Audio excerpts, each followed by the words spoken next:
Hello mga ka-Loadmana! Welcome back again to my YouTube channel, iMana TV Mindoro. So for today's video, napakaganda ng aking ituturo sa inyo kasi ang ating ituturo is all about how to have ManaPay apps.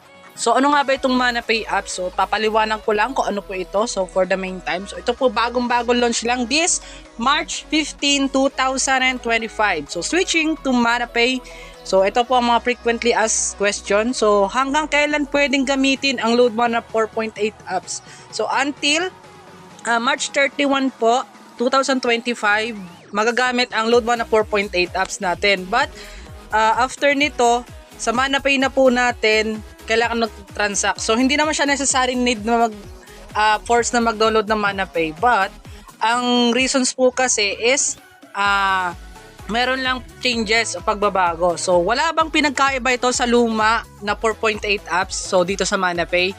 So, same lang po ito sa Loadmana 4.8 apps. At ang ManaPay po ay hindi po tayo mahihirapang gamitin sa pag-transact. Bakit? So, kasi po ang ManaPay is same lang po sa 4.8 application and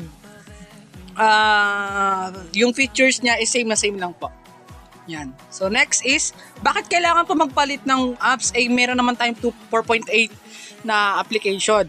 So matapos po kasi na support para sa matatapos na po kasi ang support para sa 4.8.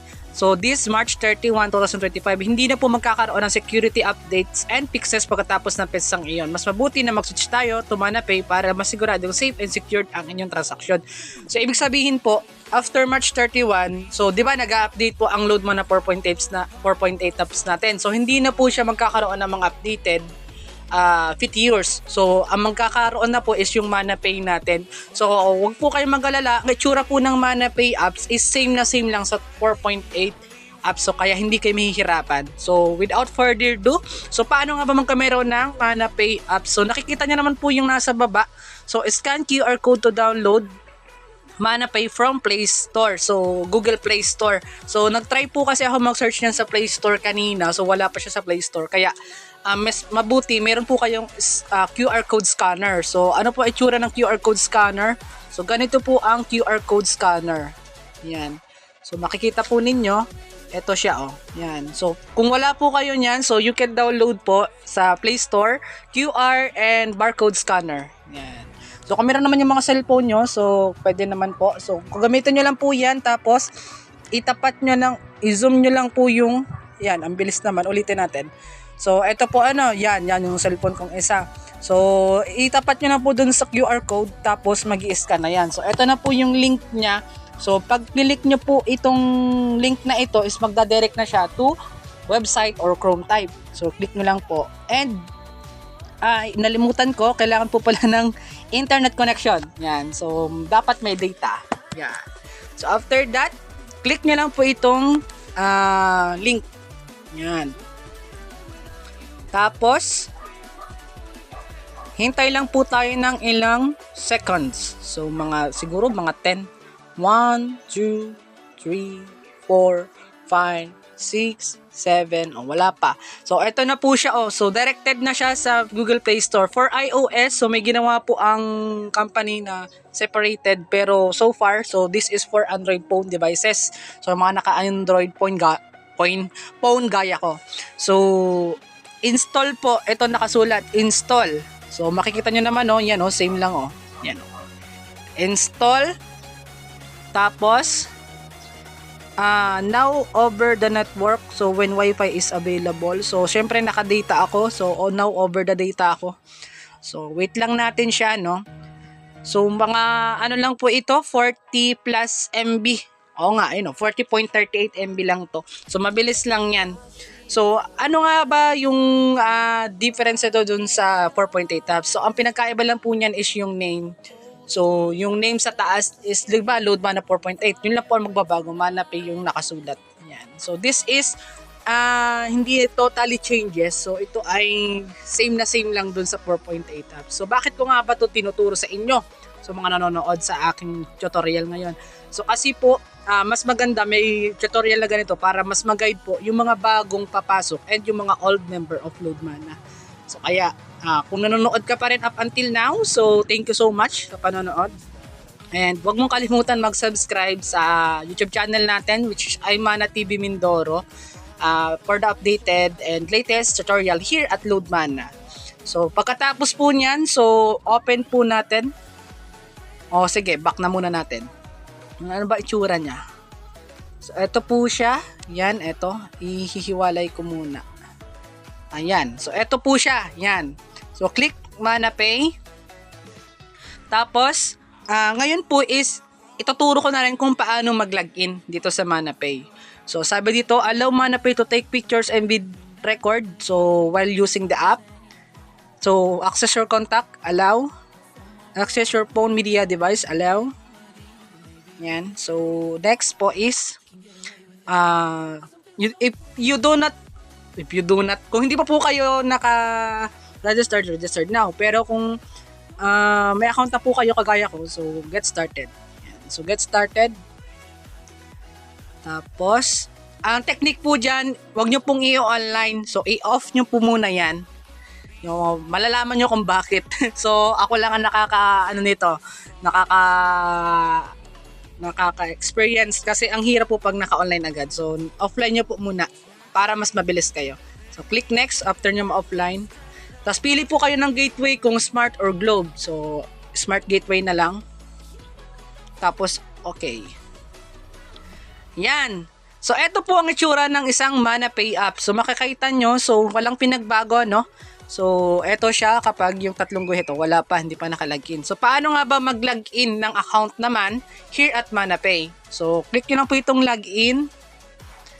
Tapos, kung kayo po ay nalimutan yung password o gusto nyo magpalit ng password, so, forgot nyo lang po yung password. Kung naman alam nyo yung password at saka yung inyong Loadmana number, so type nyo lang po dyan. So, since hindi ka pa po alam, kunyari, so para sa mga bago at luma na, so forgot password ang mas advisable ko para mas maganda.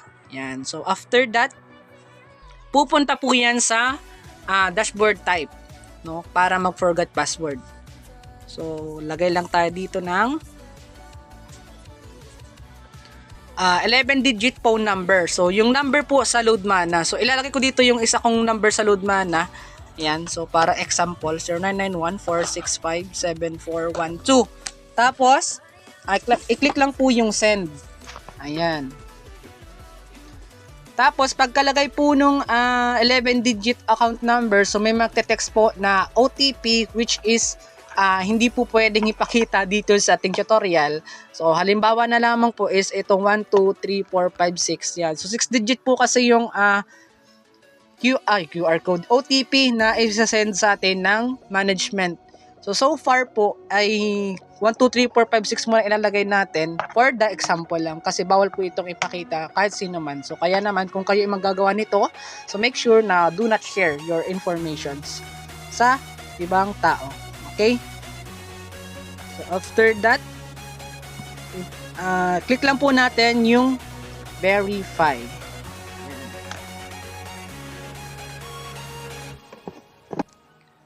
Ayan. So, pagka-click po ng verify, so, paggagawa na po kayo ng password niyan. So, gagawa po tayo ng password. Ang paggawa po ng password, ganito, example, yung mata. Tapos, may isang small letter. Ayan. So, damihan na natin. Tapos, dapat daw may number. So, 1. Tapos, special character at hashtag. Yan, yung pwede yan. So, at 45. Bird week daw. Ulit tayo. Wait lang. 1 underscore at mahina talaga, no? So siguro okay na yan kahit very weak. Example lang naman to eh. So 45. So after that, ilan ang password natin? So okay, copy natin to.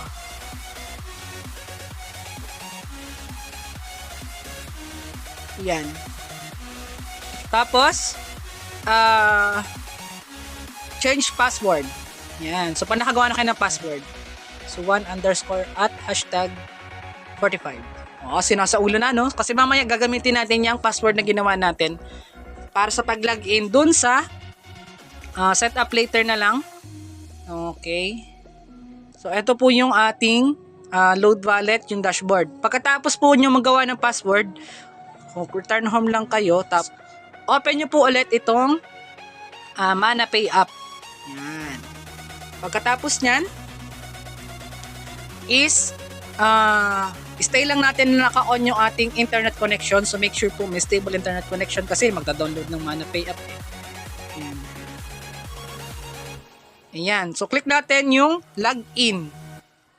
Tapos type natin yung number natin sa Load Mana, 4657412. Yung password na ginawa natin kanina, ano nga yun? So Juan _#at45. Oh, sa ulo pa, no? So, yan. Tapos, click nyo po yung remember me. Tapos, login.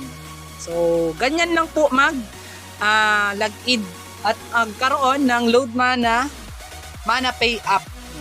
Yan. So, ito po is, mapapansin nyo po, so, naka-online transaction siya, may 8 load wallet. So, ito po yung screen niya. Ang nawala lang sa kanya ay yung 7th anniversary.